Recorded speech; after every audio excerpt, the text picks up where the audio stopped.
Good morning. I'm set up in a corner of a clear cut. I've got multiple trails that crisscross right in here. I'm set up for a south-southeast wind, mostly out of the east, I think, according to the weatherman. Anything east, southeast is good for me in this stand. As soon as I got up in the tree, it broke daylight. The wind's blowing dead out of the north. Weatherman always lies, but I expect the wind to shift out of the east. I'm going to sit here anyway because I don't expect these deer to be coming through here until about 8 o'clock till 8 to 10. So it's a pretty good setup. I saw a really nice mature buck walk through here last year a few times. There's another really big one in here.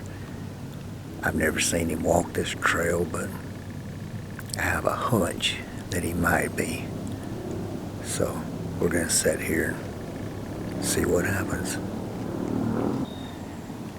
I feel pretty good about this morning so far.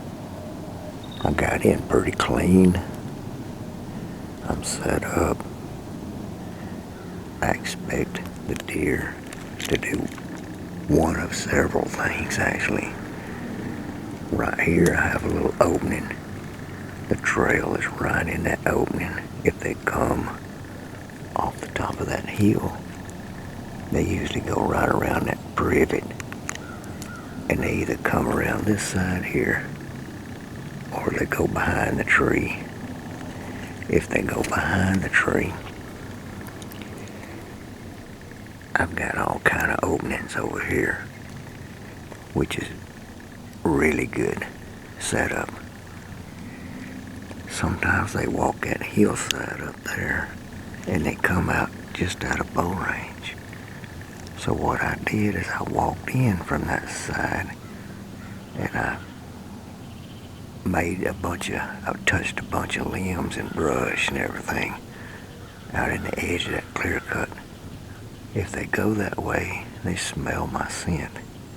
I'm hoping it'll make them run back into this opening here, circle around and take this trail going in. That's the game plan for this side.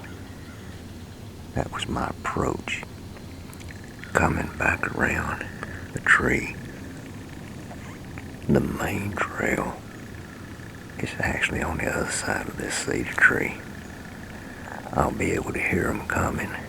I won't be able to see them until they get right here. The main trail goes right up here, 15 yard, and I've got a 20-yard trail out there. So I'm covering actually 4 trails. Sometimes they come off that ridge on that side. If they do, there ain't nothing I can really do about it except maybe try to call to them. Bring them down here. It's thick enough they'd have to come down here to see. So sit back, get quiet, enjoy the morning. I got a group of does up on that ridge. They're just milling around. I see them quite often on that ridge. As long as this wind will stay steady, I'm in good shape. If it kicks around, I'm in trouble. Well, it's almost like deja vu. That doe, or them group of does, there's one particular doe that I don't like. She always gets out there, and for whatever reason, this wind always kicks around and somehow ends up in her nose, even though the wind's dead perfect for where I'm sitting. I can throw cotton, free it up, and let it float, and it's going away from her. But she always gets up there and starts snorting. Now, she may not be snorting at me. She might be snorting at a coyote or anything. But she just about always gets up there and snorts at something. and I always think it's me. We're gonna sit here anyway because I've seen the bucks come through an hour later. She'll run off, do whatever she's got to do and get out of the way. Hopefully she won't keep coming back. I'm gonna settle back down and get ready for Mr. Buck now.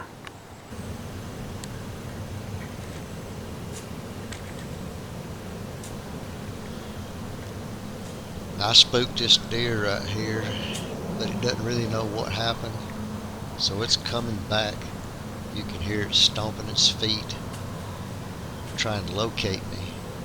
It's really not sure of what it just saw, if it saw anything. It's just, I think maybe the sun threw a shadow on the ground and I'm spinning around in the tree and spooked the deer. This deer really doesn't know what it is, so it's stomping its feet, trying to locate it. What I want you to notice is how the tail flicks right before it snorts. That means this deer does not know what I am. It's trying to locate me. One little thing you can observe is that tail flick. Might keep you from jumping out of your skin next time.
Well, this morning's been interesting.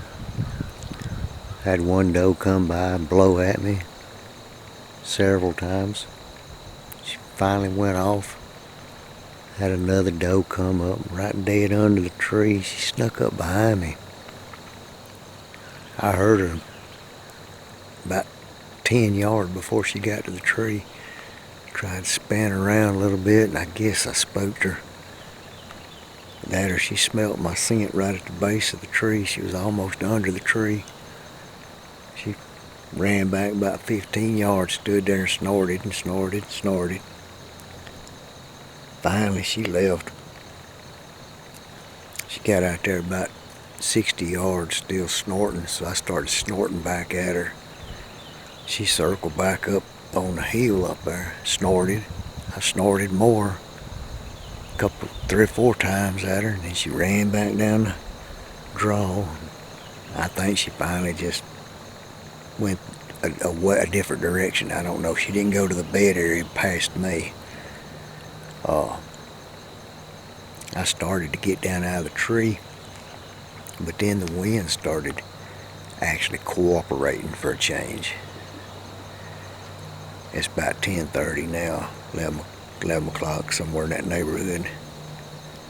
The wind's starting to whirl all different directions. I'm going to go ahead and get down and get out of here before I booger it up too bad. It'll be a month before I get to come back in here and hunt, so it'll have plenty of time to settle down. Maybe next time.